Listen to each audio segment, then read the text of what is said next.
natin pong basahin ang ating teksto sa Ebanghelyo ni Lucas. Tayo po'y nasa chapter 11 today, and our text will only be from verses 1 to 4.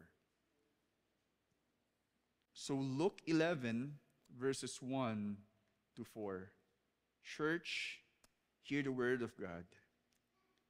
Now Jesus was praying in a certain place, and when he finished, one of his disciples said to him, "Lord, teach us to pray, as John taught his disciples." And he said to them, "When you pray, say, 'Father, hallowed be your name. Your kingdom come. Give us each day our daily bread, and forgive us our sins, for we ourselves forgive everyone who is indebted to us. And lead us not into temptation." Church, this is the word of the Lord. Salamat po, makakaupo na po tayo. Ang sermong ito ay pinamagatan natin na The Disciples' Prayer. The Disciples' Prayer. So base po muli sa ating teksto. Perhaps we are familiar with the prayer, the Lord's Prayer. Right?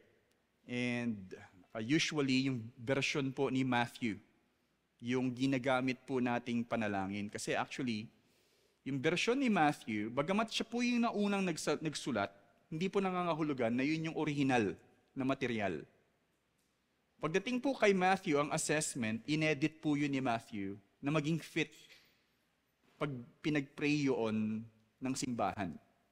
Kaya may added portion, may added words po si Matthew doon. Kinonextualize niya lumalabas. Pero ayon po sa pag-aaral, ito pong version ni Lucas, yung purong salita na nabanggit ni Jesus. Pero lumalabas po na since ang mga disipulo sa oras na ito ay humihingi ng katuruan kung paano manalangin, itong panalangin na ito ay lumalabas na panalangin ng mga disipulo, para sa mga disipulo, which includes us, of course. Kaya tinawag po natin itong the Disciples' Prayer, which many scholars are also thinking it should be the Disciples' Prayer. Isa pong salitang Latin ang naglalarawan sa mensahe natin ngayong umaga, right? On how we will understand our sermon. Yes, this is the word, sine qua non. That's how we say it, sine qua non. Ang ibig sabihin po nito ay, una, a condition without which it could not be. A condition without which it could not be, o kaya'y without which there is nothing.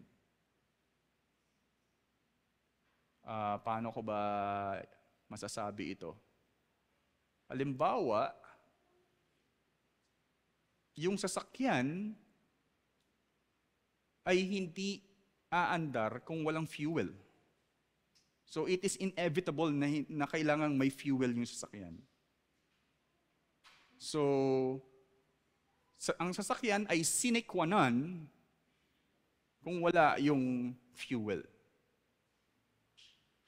Right? So, in other examples, probably, if you're applying for work and there are qualifications, may sine qua non din na lumalabas kung wala ka doon sa hindi ka qualified doon sa mga qualifications. In other words, we will accept you if you have this requirements. Right? So hindi pwede mangyari yung isang bagay without the certain things. So, pero isa pong magandang description ng nabasa ko. Kasi parang when I'm reading one book at pinag-uusapan doon yung salvation that we have in Jesus Christ, hindi daw pwede na may salvation tayo pero yung buhay natin ay hindi naman nakikita si Kristo. So yun yung sine qua non in that context na hindi pwedeng ikaw ay ligtas pero hindi nakikita si Jesus. Kaya sabi dito, isang description ay something you cannot live without. Something you cannot live without. Ang sine qua non din natin para mabuhay, for example, pagkain or oxygen. Without oxygen, we cannot live. Right? Kaya bilang mga disipulo, tayo ay hindi magiging matagumpay sa pagkakatawag sa atin ng Diyos na maisulong ang kanyang kaharian kasama ni Jesus kung hindi tayo magpapatibay ng pananalangin o kaya sa pananalangin. Ang sine qua non po natin lumalabas for us to advance the kingdom of God as a church, as part of the universal church, kung saan man tayo inilagay ng Panginoon, ang sine qua non po natin para mapagtagumpayan ito ay ang pagpapatibay sa pananalangin. It only tells us that without establishing ourselves in total dependency to the Lord in prayer, it cannot happen yung pagsulong ng kaharian ng Diyos. Ang pananalangin na mahalagang sangkap para maisulong ang kaharian ng Diyos ay sine qua non. Right? Ito ang matututunan natin po sa ating teksto. Bibigyang pansin natin sa sermong ito, actually, hinati po natin, supposedly parang buong portion po nito ay patungkol sa panalangin, pero let's focus in our study today, yung pong mismong the Lord's Prayer or the Disciples' Prayer. Ayun po ang focus po natin ngayon. Ang sentral na mensahe ng ating sermon ay, following Jesus corresponds to His life that is steadfast in prayer, without which the advancement of the kingdom of God cannot be done. Again, following Jesus corresponds to His life that is steadfast in prayer, without which the advancement of the kingdom of God cannot be done. Okay? Sa Tagalog, ang pagsunod kay Jesus ay tumutugma sa kanyang buhay na matatag sa panalangin na kung wala ito ay hindi magagawa ang pagsulong ng kaharian ng Diyos. Ulitin ko lang po. Ang pagsunod kay Jesus ay tumutugma sa kanyang buhay na matatag sa panalangin na kung wala ito ay hindi magagawa ang pagsulong ng kaharian ng Diyos. I want us to realize again na sa puntong ito ng salaysay ni Lucas, ito po yung parte na kung saan patungo si Jesus sa Jerusalem. And not only to Jerusalem, to fulfill His mission on the cross. And in this part of the story, patuloy na dinadala tayo ni Jesus na kung kailangang maisulong ang kaharian ng Diyos, binibigyan niya po tayong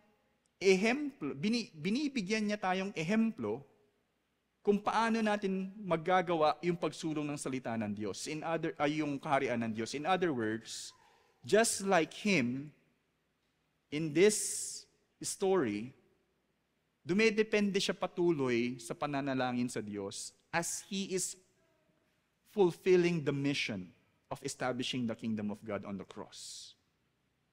That's why He is teaching the disciples what to pray, as you also take part in establishing the kingdom of God. So, i-align po natin itong nangyayari dito sa ganitong itong punto ng salaysay. Merong 4 na katwiran or argument na binubuo ito. Right? 4 arguments, at least in the prayer. Una, in verses 1 to 2, the necessity for God and His kingdom. The word necessity is related to the word sine qua non, na kung wala ang Diyos at kung wala ang kaharian, kaawa-awa ang sanlibutan. Isipin po natin ito. Kung ang Diyos ay hindi natin kakailanganin sa mundong nangyayari sa atin ngayon, kawawa po ang mundo. At kung hindi mangyayari yung hindi mare-restore ang sanlibutan sa estado na talagang nais ng Diyos, kawawa po muli ang sanlibutan. That's why we should long for God as we pray. We should long for His kingdom to come. Pangalawa po, in verse 3, the necessity for God's blessing. Wala po sa atin dito ang pwedeng magmalaki na hindi ko kailangan ang pagpapala ng Diyos dahil marami akong naipon sa bangko. At every day, I have bread to eat. That's why Jesus is teaching us to pray for what you need to eat each day. So, the necessity for God's blessing. Sa Kanya po kasi nanggagaling ang lahat ng ito. In verse 3, next is, third, I divided it at least yung portion ng first and second phrase ng verse 4, which is about the necessity for God's forgiveness and to forgive. Kailangan po nating maintindihan na kailangan po tayong mapatawad ng Diyos ayon sa pagpapatawad din natin sa iba. Right? So wag sana po tayong maging at ease na each day okay lang yung ginagawa natin. As if no one is offended. As if we can live continually in that kind of heart. Especially mamuhay ka na may galit ka sa sa kapwa. There is a necessity for God's forgiveness and to forgive. Lastly, in the last phrase of verse 4, I called it the necessity for God's deliverance. Of course, it talks about here yung temptation. And do not underestimate temptation each day. As if nakaya po niyong labanan yung tentasyon. Nating labanan yung tentasyon. Kailangan po nating i-express yung pangangailangan natin sa deliverance ng Panginoon through prayer. Right? So these are the 4 arguments which tells us na kailangan po nating manalangin. Alright? Simulan po natin sa una, the necessity for God and His kingdom. Muli po, alalahanin natin na simula po nung merong isang tao, which is yung eksperto sa kautusan, na tumungo kay Jesus at nagtanong anong kailangan gawin para mapasa akin ang buhay na walang hanggan. Paano sinagot ni Jesus ito? What do you know? What do the law says? What is written in the law? So sinagot po niya yun. Una, you shall love the Lord your God. And then next is, you shall love your neighbor as yourself.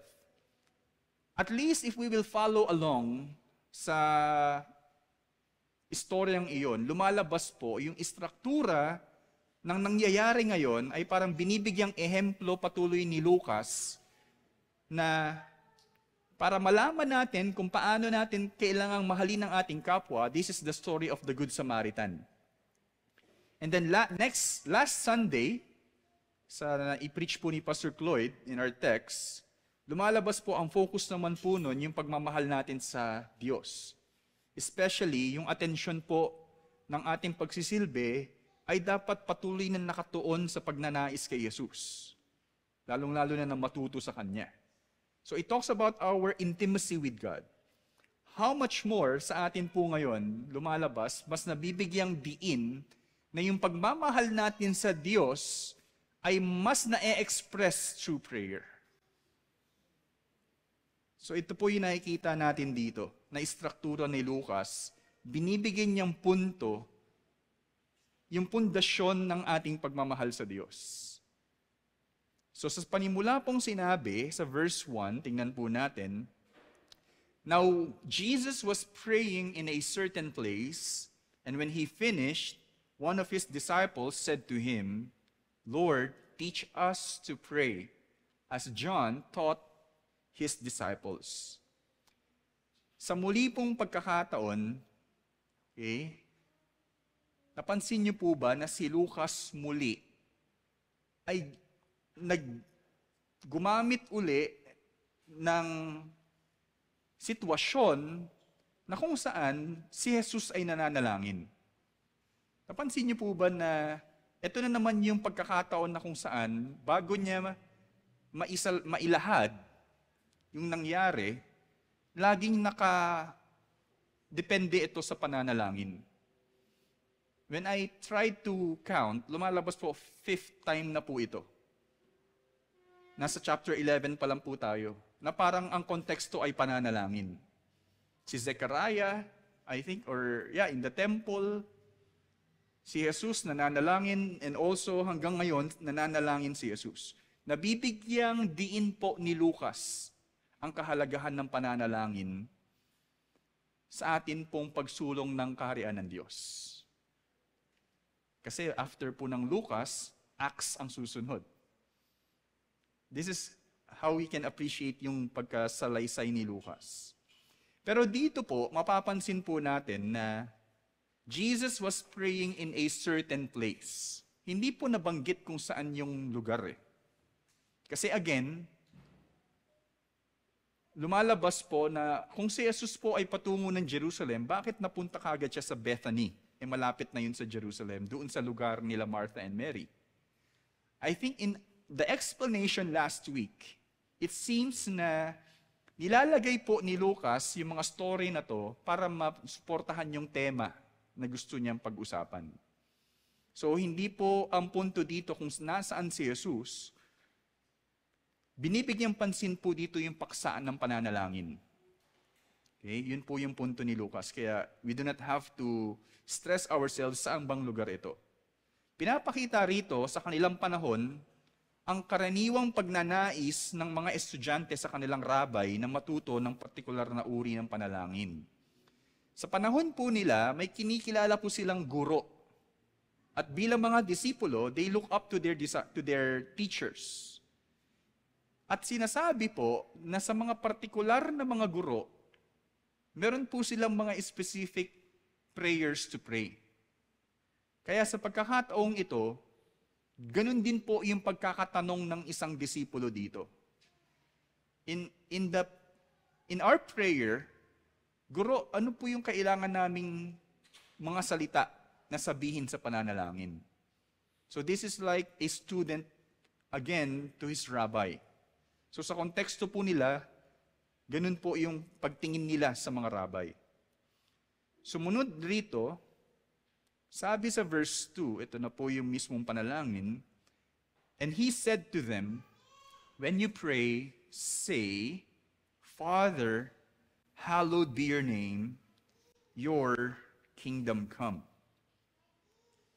So, tingnan po natin yung mismong sinabi dito na una, nagsimula po yung panalangin sa pagkilala sa Diyos na Ama.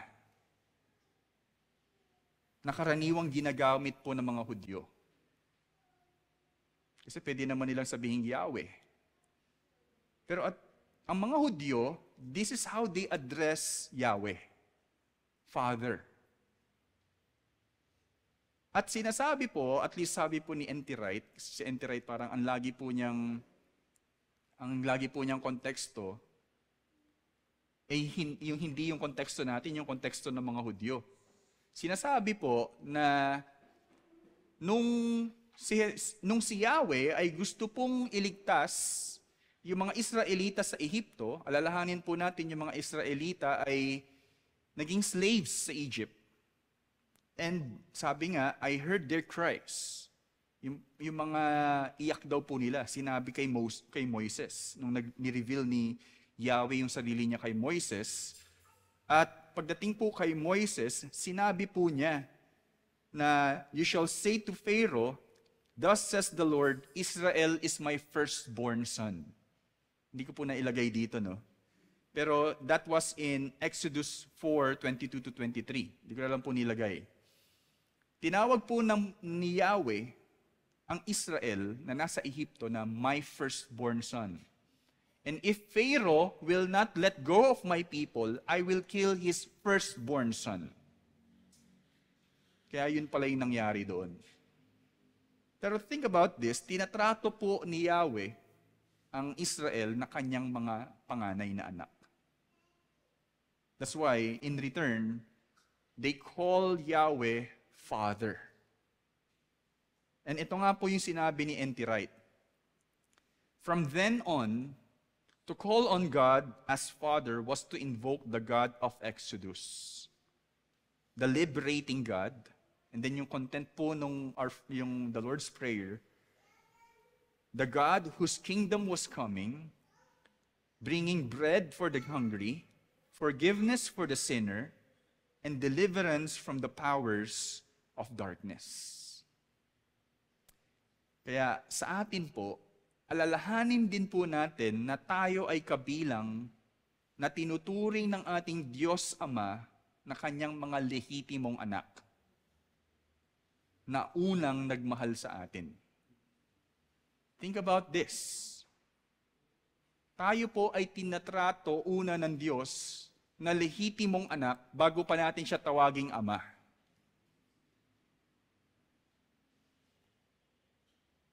Sabi nga po ng 1 John 4:19, we love because He first loved us. Lalo na nang ipadala niya ang kanyang bugtong na anak para sa ating mas higit na kaligtasan. And then sinabi din sa 1 John 4:10, in this is love, not that we have loved God, but that He loved us and He sent His Son to be the propitiation for our sins. Hindi tayo yung nagmamahal sa Diyos. Ang Diyos ang nagmamahal sa atin na kanyang ipinadala ang kanyang bugtong na anak. That's why in prayer, we have to realize, ang Diyos ang nagmamahal sa atin at nagnanais na lumapit tayo sa Kanya. And He is pleased to call Him as our Father. There is that kind of intimacy. Kaya po sa bawat pagkakataon na makadulog ka sa Diyos, sa panalangin, huwag kang mag-atubiling itanghal siya bilang iyong ama na unang nagmahal at habang buhay na magmamahal sa iyo. We have to realize this. Dahil dito, tayo ay dapat maghangad na paging banal ang kanyang ngalan sa buong sanlibutan at hangarin ang kanyang paghahari na mismong hangarin rin ni Jesus sa pagtungo niya sa krus. What I'm trying to say is, because of the truth that God is our Father who loved us first, ang atin pong hangarin ay mabigyang karangalan ang Diyos. Mabigyang kaluwalhatian ang Diyos. Ang hangarin po natin ay siya po, ang kanyang ngalan ay masanctify. Yun po yung hallowed be your name. Kasi po sa panahon po din natin ngayon, kahit po sa buong panahon ng sanlibutang ito, hindi naman po nabibigyang halaga yung pangalan ng Diyos. Sino po ba sa inyo na parang pagdating po sa mga kwentuhan, babastusin lang yung pangalan nyo? Japhet, Japhet, Japhet, Japhet. And how much more if you will treat the name of God as if it is just an ordinary name. Pero ang implikasyon po nun, hindi nabibigyang respeto ang Diyos ng bawat tao. That's why as we come to the Lord in prayer, our desire is that the world will really know how holy He is. And we should long, Lord, dumating na kayo. Yung pangako nyo na babaguhin nyo yung itong sanlibutan na ito at maghari kayo. Yung paghahari nyo na kung saan pag kami lumabas ng kalsada, walang magre-rape sa amin. Walang bastang magnanakaw sa amin. Walang bastang papatay sa amin. Because when that happens, yun yung kingdom ng Diyos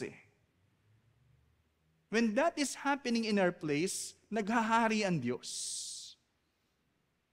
Sino po sa atin yung naghahangad ng ganun? His kingdom here on earth. maghangad na maghari ang Diyos sa lugar natin. Kaya sa lahat ng iyong hinaharap at hangarin sa buhay, tanging ang Diyos at Kanyang paghahari ang higit na ating kailangan. We have to realize this. What you and I really need is God and His kingdom to come. Kung nag-iisip po tayo ng pinakasolusyon sa problema natin, ang Diyos ang pinakasolusyon at ang Kanyang paghahari. Ang Diyos at ang Kanyang paghahari ang tanging solusyon sa lahat ng paghihirap at kaguluhan sa mundong ito. Kaya ang tanong, ang kalwalhatian ba ng Diyos ang higit na nais mo sa buhay na ito? Do you really desire for the glory of God more than anything else in this world? If you're simply praying na magkaroon ng mawala na yung korupsyon sa bansang ito, mangyari na yung pag-unlad ng bansang ito, yes, but it falls short. Because what we really need is God Himself and the restoration of this world. Although that is part of it. So una, natutunan po natin sa verse 1 and 2, again, the necessity for God and His kingdom. So pangalawa po, the necessity for God's blessing in verse 3. Sunod na parte sa verse 3, sabi po dito, give us each day our daily bread. Ang ganda po nung panalangin na ito, kasi hindi po ito personal lang. Na pag nanalangin kayo, give me each day my daily bread. Jesus is teaching, pray this as a community. Kaya nga po, may sense na pag ako nananalangin, natutunan ko lang din po yun. Halimbawa, Lord, teach me to be humble. Instead of saying, teach me to be humble, I'm praying, teach us to be humble. Because pag tayo ay nananalangin, dapat iniisip din natin yung kasama natin yung kapwa nating mananampalataya. Sinasama mo sila sa panalangin mo. Kaya when we pray, may corporate sense din po na iniisip natin yung iba. Ito po yung maganda. At sinabi, each day, give us each day our daily bread. Lumalabas na hindi ka nananalangin na parang solve ka na sa isang panalangin, sa isang araw, sa isang linggo, at next week ka na uli mananalangin for bread. Because lumalabas, every day and every moment, nakadepende po tayo sa Diyos. Hindi nangangahulugan na may trabaho tayo o wala, meron tayong kakainin at wala tayong kakainin. The truth is, tayo po ay nakadepende sa provision ng Panginoon, ng Diyos. Again, kung mapapansin po niyo sa panalangin kanina, Father, hallowed be your name, your kingdom come. Pagdating po dito sa rest of the prayer, ito po ay petition naman po natin sa sarili natin. Nakuha po ninyo? We're praying for the Father and His kingdom. Pagdating po dito sa verse 3 and the rest, it is our petition to Him. Patungkol po sa atin. Kung sa atin po ay ang karaniwang pagkain ay bigas, sa panahon po nila tinapay. So, yung paggawa ng tinapay, yun po yung typical na pagkain po ng mga tao sa panahon nila. Tayo po ay bigas. Sino po sa inyo mabubuhay ng walang bigas sa isang araw? Si Ate Edith. I don't know si Pastor Cloyd. Pastor Cloyd, work. Pero tayo po, mga normal na tao, I'm just kidding, mga Filipino, kailangan may kanin, right? Yeah. So, bagamat nasabi natin na ang Diyos at ang Kanyang kaharian ang higit nating kailangan, hindi po nangangahulugan na hindi natin kailangan ng physical na pangangailangan. Na ang kailangan lang natin, spiritual. Word of God, yes. Pero alalahanin mo, yung tiyan mo, kailangan ng pagkain. That's why the good thing is, again, para po tayo mabuhay, kailangan natin kumain. Hindi po tayo nakadesenyo na hindi tayo kakain. At may pagkain din pong nilaan ang Diyos para sa atin. At wala pong tao na hindi pwedeng hindi kumain. That's why part of this prayer is, bigyan nating halaga na may makain tayo at may makain ang kapwa din po natin. Us. Give us. Right? Tulad po ng karanasan, ito naisip ko lang din ito, ng mga Israelitas sa disyerto, maganda pong ilustrasyon ito dahil in the wilderness, wala silang makain. And they're really seeking for food to eat. And the Lord, hindi sila pinabayaan. In the wilderness for 40 years, nabuhay po sila because God is providing bread for them. Kahit si Jesus ay nagmamalasakit sa napakaraming bilang ng tao na sumunod sa Kanya, ng Kanyang pakainin ang mga ito. Right? So, 5,000 men in number, excluding women and children, hindi niya pinauwi. Gusto niyang pakainin ang mga ito. Ibig sabihin lang po, pinapahalagan din ng Diyos ang physical nating pangangailangan. So, do not be too spiritual. Okay? Na hindi niyo kailangan ng pagkain. Ang Diyos, ang ating higit na pagpapala na pinanggagalingan ng ating makakain sa araw-araw. Pero we have to understand, sa Diyos nanggagaling ang pagkain. Hindi po sa tindahan, alright? Merely sa supply ng Pilipinas o ng ibang bansa. Sa Diyos po tayo umaasa para may makain. Even the birds, sabi po ng Psalms, yung mata daw po nila nakatingin doon sa kamay ng Diyos lagi. Yun yung ilustrasyon, ano? Nangangahulugan lamang na tayo ay dapat dumipende ng higit sa Diyos sa pananalangin para sa pisikal nating pangangailangan at hindi dumipende sa ating kasapatan o kakulangan. Did we understand? Sa Diyos po tayo kailangang dumipende ng higit para sa ating pisikal na pangangailangan at hindi sa kakayanan o kakulangan po natin. Because others are so confident that they do not need the help of God because they have enough resources. I can have Starbucks each day, something like that. While others are 3-in-1. I'm just kidding. But we have to realize our resources comes from God, from whom all blessings flow.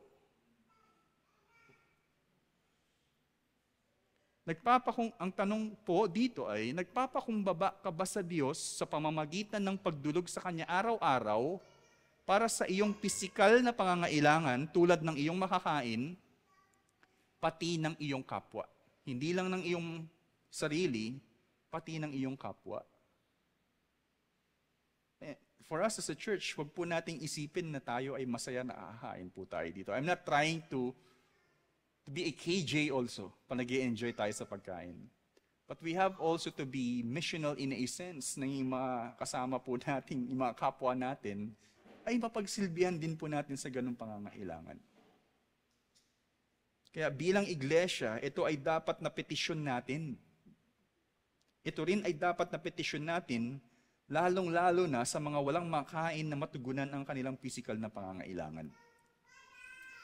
Not merely about bread, not merely about food, but we should also be mindful of the needs of others. Tayo ay patuloy na dumipende sa Diyos sa pananalangin para sa pagpapalang pisikal na sa Kanya lamang nagmumula.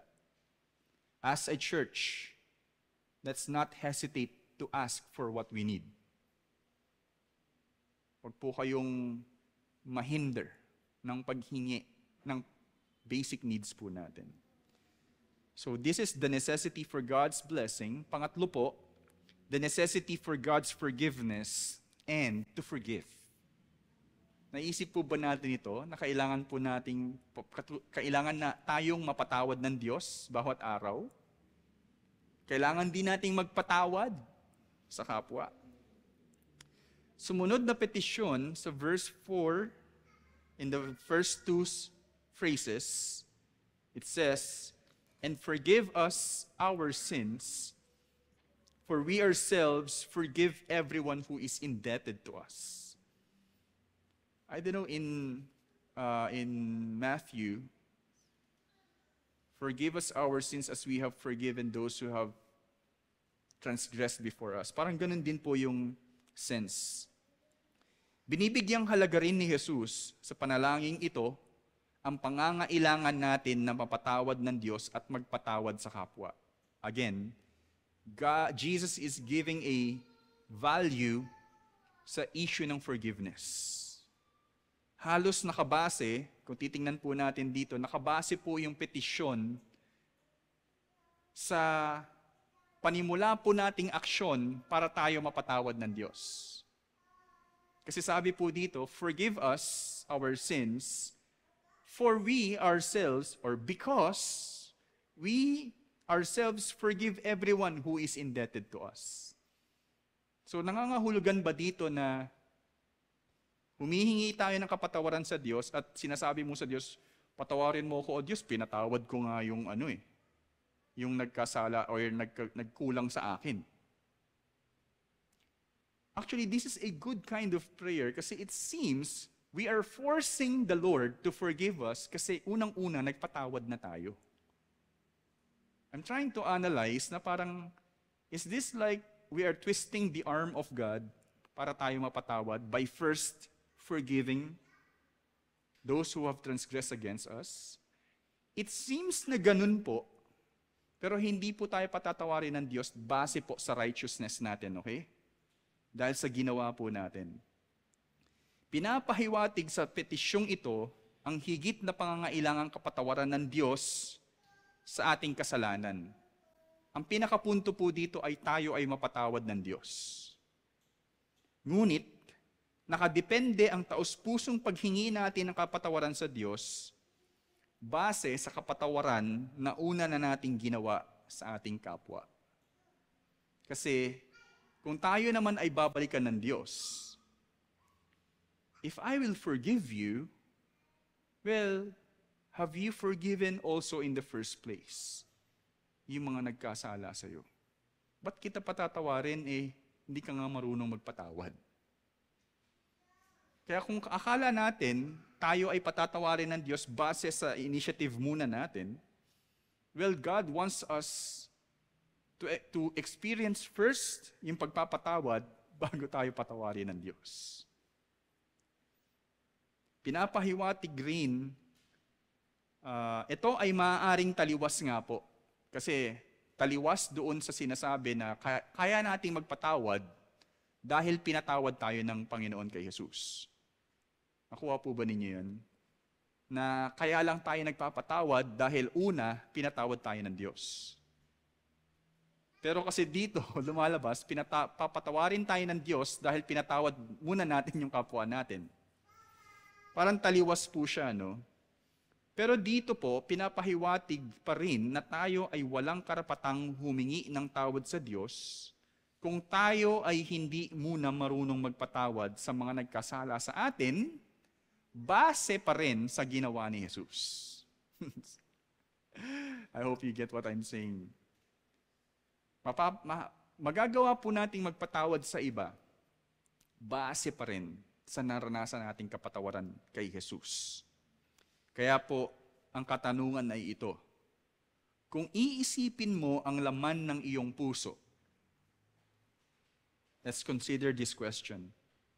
Ito ba ay puno ng pagmamahal sa Diyos at sa iyong kapwa? O ito ay puno ng galit sa iyong kapwa pati sa Diyos? You know what? Question is for me when it seems puno po ako ng galit, sa totoo lang. Yung parang yun yung normal condition. instead of love.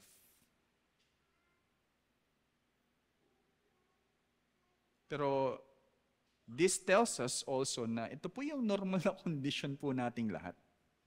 Kaya nga po yung prayer dito ay matuto po tayo magpatawad. Kung tayo at maalala natin na kailangan tayong patawarin din ng Diyos. Kaya mga minamahal, tayo ay nangangailangan araw-araw na mamuhay ng may pagmamahal sa Diyos at sa ating kapwa para tayo ay mapuno ng kapatawaran sa isa't isa at sa Diyos. The only way to forgive is mapuno po tayo ng pagmamahal. The problem here is we are unloving people. We do not love God, and it follows we do not love the people around us. Ang puso natin ay patuloy na naglalaman ng mga bagay laban sa ating kapwa, na naglalayo sa atin sa Diyos. Kaya kailangan nating dumulog sa Diyos bawat araw para malinis ang ating puso at mamuhay ng kalugod-lugod sa Kanya at sa ating kapwa. Sino po sa inyo ang kayang maligo, hindi maligo sa isang araw? Lalong-lalo na pag malamig naman, di ba? Kami ni Joy, parang nasabi ni Joy kahapon, parang hindi na pwede na isang beses lang maligo sa isang araw, ano? Parang pag lumabas ka, pagdating mo sa bahay, you feel like you stink. You want to refresh as you go to bed for sleep. Well, sino po sa inyo ang kayang mabuhay sa maraming araw na hindi humihingi ng paglilinis sa Diyos? Sino po sa inyo yung matitake na may nagawa kayong mali at kaya niyong mabuhay na hindi kayo nagpapakumbaba sa Diyos? Much more na parang it's really parang an easy feeling na tayo po ay kayang mamuhay kasama ang mga tao na hindi natin ayos at hindi natin hinaharap yung pag-aayos na yun.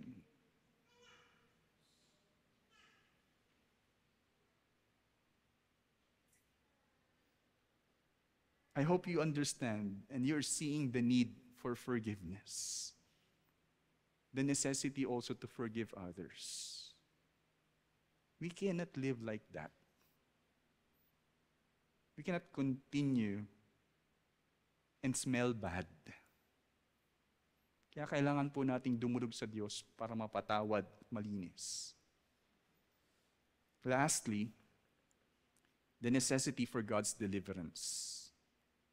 Sa huling petisyon, sinabi sa verse 4 at last phrase, and lead us not into temptation. Masasabi natin na ang huling petisyon na ito, at least for me, it completes the whole prayer. For all the necessary things to pray. Kung meron po mga kailangang ipag-pray, ito po lahat yon.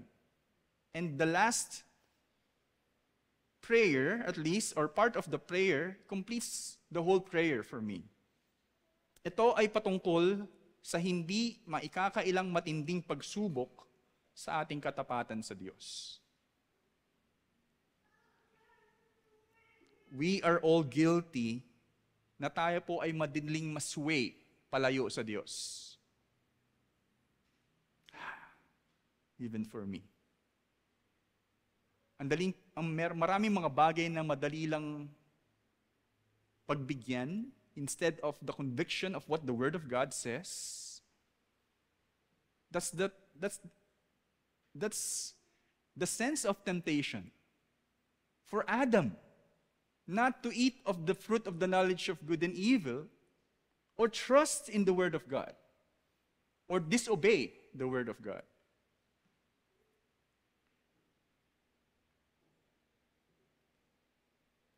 Tayo ay nababalot ng mga bagay sa paligid man natin o mismong sa loob ng ating puso na nagpapahina sa atin at sumisira sa atin. Well, By the way, others are like treating this text na eschatological daw po, meaning, tulad ng mga disipulo, after they believe in Jesus Christ, Jesus triumphed on the cross, resurrected, but went back, and then the Holy Spirit, and then the persecution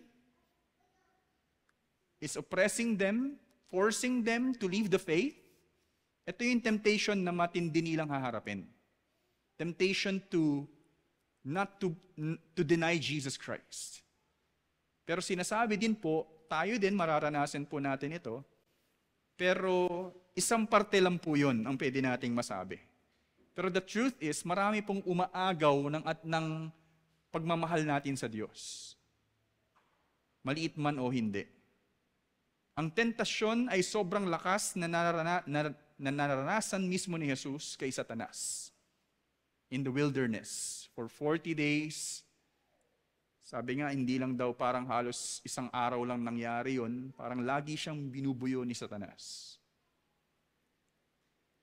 Siguradong mas mahirap para sa mga unang disipulo yung tentasyon po na ipagkanulo nila si Jesus para sila ay hindi mamatay. Ngunit kahit sa ating konteksto, pare-parehas pa rin tayong mahihina at madaling madala sa tentasyon. Tama po ba?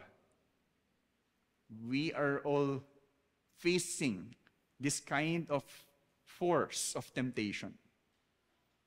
Sabi nga po ni C.S. Lewis in his book, The Weight of Glory, sabi niya, our Lord finds our desires not too strong, but too weak. We are far too easily pleased. Lumalabas po na yung desires po natin ay hindi naman talaga malakas to the point na ang hinahangad natin ay yung totoong kaligayahan. Madali po tayong masiyahan na sa mga mabababaw lang na bagay at yun na ang lagi nating ginugusto. We are far too easily pleased, people. Instead of desiring the true satisfaction in life, which is God, or namely, God. Ganito po kahina yung pleasure natin, kababaw yung pleasure natin sa totoo lang. Momentary pleasures. Ang katotohanan ay madali tayong maaliw sa mga bagay na hindi naman talaga magdudulot sa atin ng higit na kasiyahan. Ang ating mga puso ay patuloy na naghahanap ng kasiyahan sa mga bagay sa mundo sa halip na sa Diyos. Gaya ng tanyag na sinabi ni John Calvin, this is so familiar to him, the human heart is a perpetual idol factory. Yung perpetual is like continuous, never-ending. Yung puso daw po ay parang, ano yung sa Tagalang factory? Anyway, factory na laging gumagawa ng idol. At one point, gusto mo itong bagay na to, nagsawa ka na, maghahanap ka na naman ng panibagong gugustuhin mo. Our heart is like always producing something instead of the Lord na ating mahalin. Simula sa pagising natin sa umaga hanggang sa pagtulog, think about this, ang puso natin ay patuloy na gumagawa ng mga bagay na nais nating sambahin sa halip na ang Diyos. Paul himself is like saying, what a wretched man that I am. Who can deliver me from this body of death? His answer, thanks be to our Lord through our Lord Jesus Christ. Dahil po doon, napalitan ng husto yung desire ni Pablo sa mga bagay na he is now, or from that time onward, counting as rubbish, as loss compared to the surpassing worth of knowing Christ Jesus is Lord.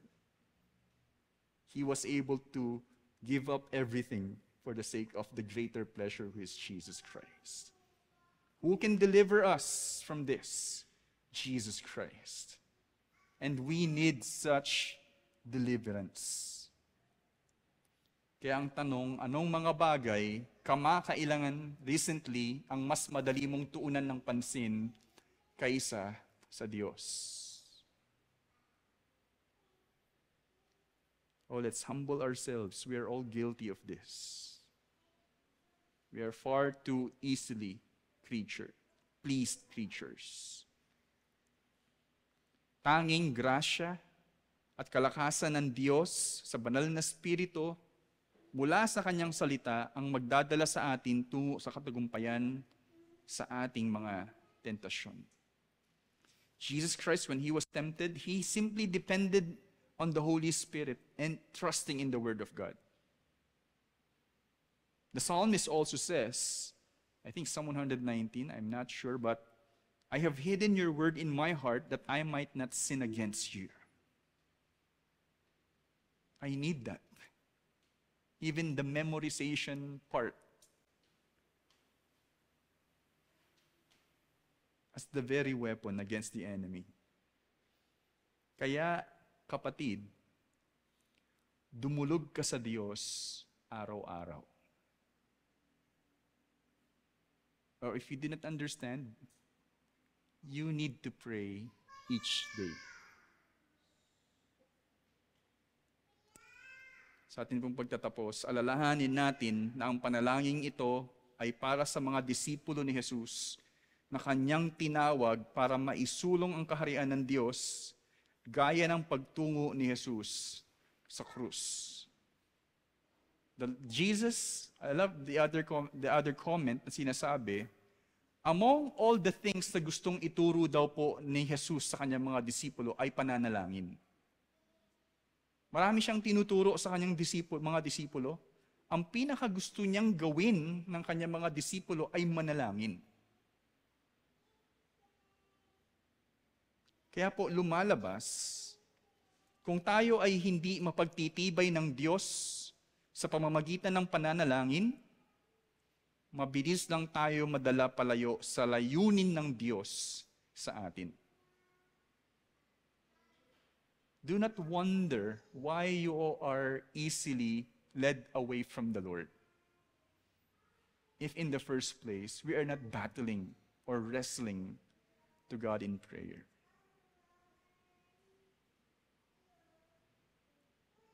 Sabi nga po ng isa, the battle is found not in our might, pero it is found in our knees. Yung katatagan po natin na lumuhod sa Diyos araw-araw sa pananalangin. Doon po tayo na pagtitibay. Kinakailangan ni Jesus ng mga disipulo na tunay na matatag sa pananampalataya at sa pagsunod sa Kanya, dulot ng matapat na pagdepende sa Diyos sa pananalangin. God is calling for people to follow Him, such people who are strengthened by prayer. Because only such people who are strengthened by prayer can truly, God depend for His kingdom to advance, for His purposes to take place, to happen, to be fulfilled. Naway matutunan natin ng husto ang mensahe sa atin ngayong umagang ito na ang pagsunod kay Jesus ay tumutugma sa kanyang buhay na matatag sa panalangin na kung wala ito ay hindi magagawa ang pagsulong ng kaharian ng Diyos. Napatunayan ito sa 4 na katwiran, 4 arguments: the necessity for God and His kingdom, the necessity for God's blessing, the necessity for God's forgiveness and to forgive, the necessity for God's deliverance. Nais ko pong magtapos muli sa Revelation. I think last Sunday, I thought of Revelation. Hear, you churches, what the Spirit wants you to hear. Naway patuloy tayong maging tapat sa Diyos at magtiwala sa Kanya, gaya ng nakasaad sa Revelation 22 verse 20. This is almost the last verse of Revelation. In Revelation 22 verse 20, he who testifies to these things says, Jesus is speaking, surely I am coming soon. And it seems the writer of Revelation commented on his own, Amen. Come, Lord Jesus. Just like the writer, are you longing for Jesus to come and return already here on earth? Do you have that constant longing for God? Is Jesus your true comfort? Is Jesus your true glory or hope of glory in this life? And as a church, we should long indeed for Jesus. Come, Lord Jesus. Naisin natin si Jesus at ang kanyang pagbabalik araw-araw. Tapoy manalangin. Panginoon, salamat po sa pagkakataon at pribilehiyo na kami po ay matuto sa inyong salita. Alam po namin na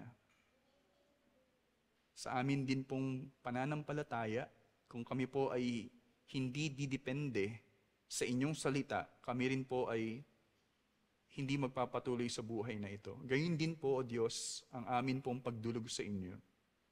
Kung kami po ay hindi napagtitibay sa pananalangin, matututo lamang po kaming umasa sa mga random events in our lives, not trusting in your word, not even being shaped by your word. Cause us as a church to learn indeed how to pray and to focus on the things that are necessary, O Lord, than the mere things na hindi naman po talaga, O Diyos, makatutulong sa amin. Pero bilang simbahan at iglesia, turuan niyo po kami na patuloy, O Diyos, dumulog sa inyo sa pananalangin.